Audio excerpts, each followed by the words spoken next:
Thank you, Senator Kelly. Senator Banks, you are recognized.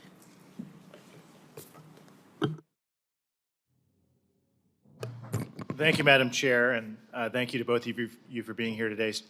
General Cotton, thank you for your service. You're a hero. What you've done over the last 3 years is remarkable, and it's been an honor to work with you on the House Armed Services Committee and now again on the Senate Armed Services Committee. As we've talked about before, SLCM-N is meant to deter China and will be launched from attack submarines.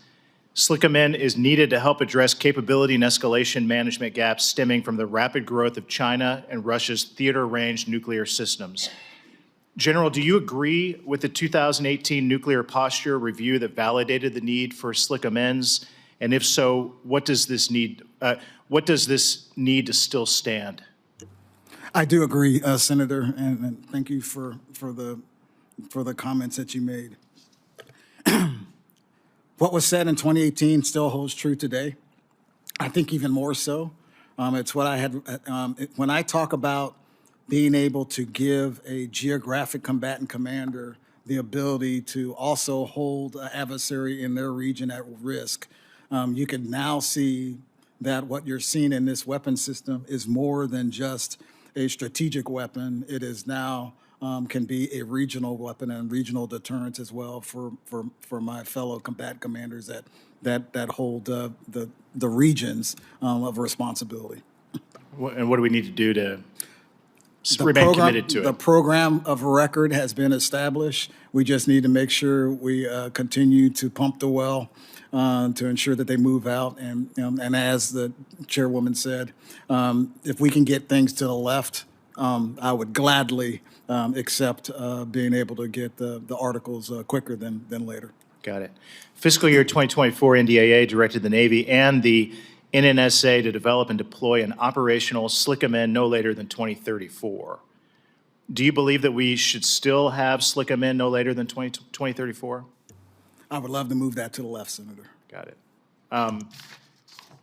General Whiting, the President's executive order to establish the Golden Dome for America stresses the need for both weapons to shoot down enemy missiles and the satellites to track them.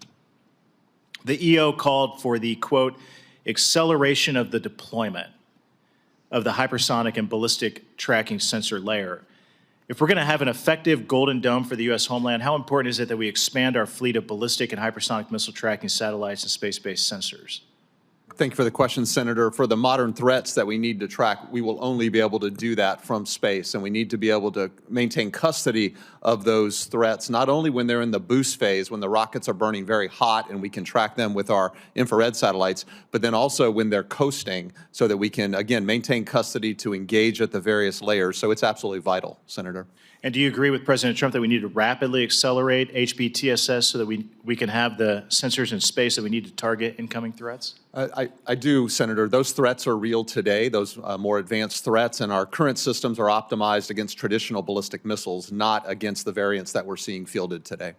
And General Cotton, China leads the world in hypersonics and has hundreds of long-range hypersonic missiles. As you know, China shocked the world 4 years ago when its hypersonic vehicle orbited the entire Earth before landing. The U.S. has still not fielded a functional hypersonic weapon. Naval Surface Warfare Senator Crane is a proven leader in hypersonics, as you and I have talked about many times before.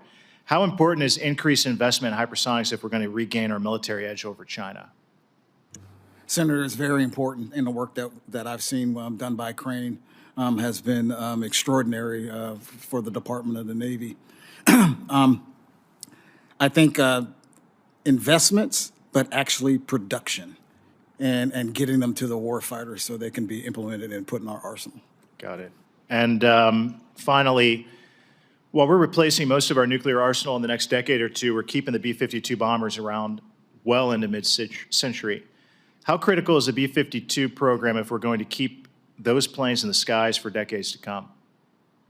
Incredible, important for us, sir. As I mentioned, Senator, we're going to move to a two-platform bomber force, for the United States of America. It will be the B-21 and the B-52J.